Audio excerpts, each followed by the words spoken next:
बिस्मिल्लाहिर्रहमानिर्रहीम जी, अस्सलाम वालेकुम। कैसे हैं आप सब? उम्मीद करती हूँ सब ठीक ठाक होंगे। अल्लाह सबको अपने ज़मान में रखे, सबकी हिफाजत करे जी। आज हम बना रहे हैं बीफ यखनी पुलाव।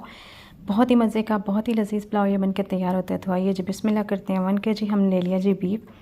इसमें जो है हमने इसको नमक और सिरका लगा के इसको अच्छी तरह से धो लिया। और इसके बाद हम यखनी बनाने के लिए इसमें जो है नमक और हल्दी ऐड करके तो इसको डबल पानी लगा देंगे ताकि ये गल भी जाए और इसकी यखनी भी बन जाए। अगर आप इसमें मसाला ऐड करना चाहते हैं गर्म तो आप ऐड कर सकते हैं। मैं कोई चीज़ नहीं, सिर्फ नमक और हल्दी ऐड कर रही हूँ। और कढ़ाई में इसको जो है हल्की आंच पे मैं रख दूँगी। प्रेशर कुकर में मैं इसको नहीं जो है रख रही। ये जी दूसरी तरफ हम ले लेंगे प्याज, और 3 प्याज लिए मैंने। 1 से 1.5 कप जो है इसमें ऑयल ऐड कर लिया। प्याज को कर लेंगे हम अच्छी तरह से ब्राउन, और इसके लिए हम जो प्याज को जो है कवर कर देंगे। कवर करने से जो है प्याज जल्दी ब्राउन हो जाता है।